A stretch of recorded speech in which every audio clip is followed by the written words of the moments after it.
Hello, I'm Dr. Justin James Kennedy, JJ for short. I am a professor of organizational neuroscience in Switzerland. I also supervise PhD students in the UK. I am interested in burnout and wellness, which are topics I discuss in my TED Talk as well as in my book. My three areas that I want to cover today in this presentation around my work is I want to discuss the work I've done in my coaching practice in the area I'm interested in working. I'd like to discuss the organizational textbook around neuroscience that I wrote. I'd also like to discuss my PhD supervision support. So those are the three things that I want to get through, if that's okay. My thinking around the coaching that I work is this. I'm interested in two things. I'm interested in the relationship with well-being and performance, and how the brain functions in that environment.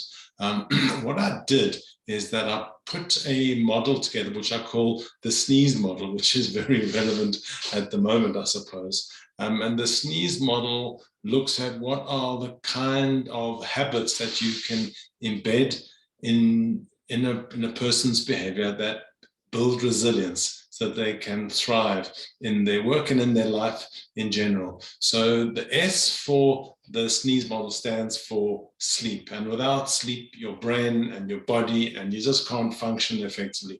So I speak about sleep hygiene, and I speak about how to go to sleep on purpose and how your dreams are evidence of your day. So sleep is paramount. The next part is nutrition.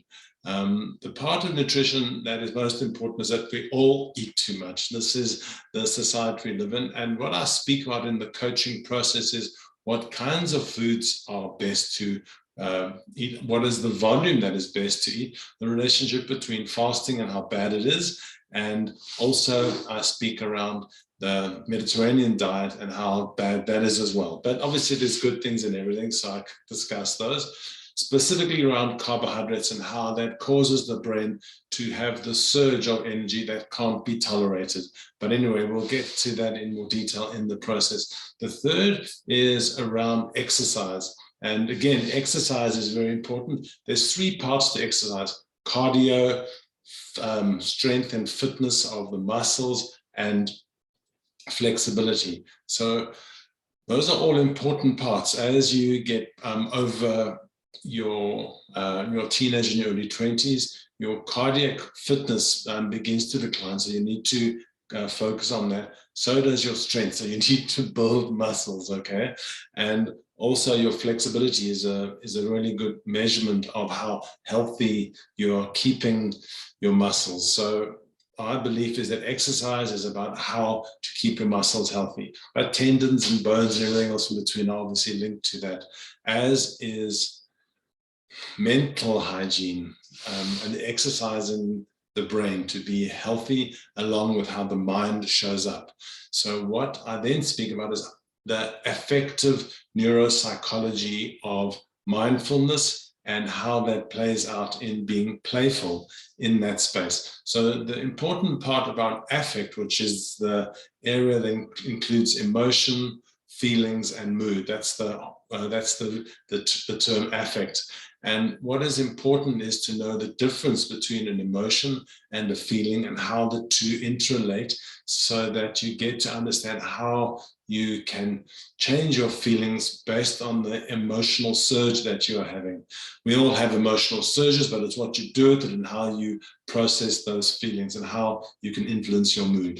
So that's the A for affect. The next S stands for social well-being. And as a species of Homo sapiens, we have a huge need for social interaction, which is a boost of oxytocin, which speaks into the dose model, which I'll cover in a second. And if we don't have healthy social experience and we feel isolated, as it has been during the time when we've been isolated working from home, there is a huge need for that to be replenished. So that is the social well-being. The E stands for excitement. And what is important is that you need to have a sense of joy, of happiness, of excitement and fun in your life. And without that, you just end up feeling very depressed. So keeping your Red Bullness up is really important. So that is the SNEEZE model. In the textbook I wrote around organizational neuroscience, which is point 2, I speak around what is called the OWN model, which is the organizational well-being neuroscience model, which focuses on how to dose your brain into building resilience, which looks at the dopamine, the oxytocin, the serotonin, and the epinephrine. So in order to build that resilience, you have to have that dopamine to give you a sense of reward so that you end up doing stuff. You need the oxytocin so you have a sense of social well-being. You need the serotonin so you feel cool, calm, and collected. And you need that epinephrine that I spoke around in order to give you a sense of that excitement that we spoke in the SNEEZE model. So in the textbook, I looked at different examples, and I also referred to my PhD and coaching support. So I supervise PhDs. I also offer a coaching program for practitioners to help them look at their own methodology and their own work and translate that into a PhD, specifically professional PhDs. So that is an area of work that I also enjoy. A lot of the stuff that I've covered is in my book, Brain Reboot, which covers my personal journey from being in a coma towards being a professor of applied neuroscience. So if you want to read that book, great, go buy it. But I'm happy to share you the content from the book if you like. So that is a broad overview of the work I do. In the work around coaching, it's really looking at what I call the N3 model, which looks at the neuroplasticity of the brain, which looks at the neurogenesis on how to change and grow new brain cells, and neuroeconomics on how you can shift perception and the economic rational function of your brain.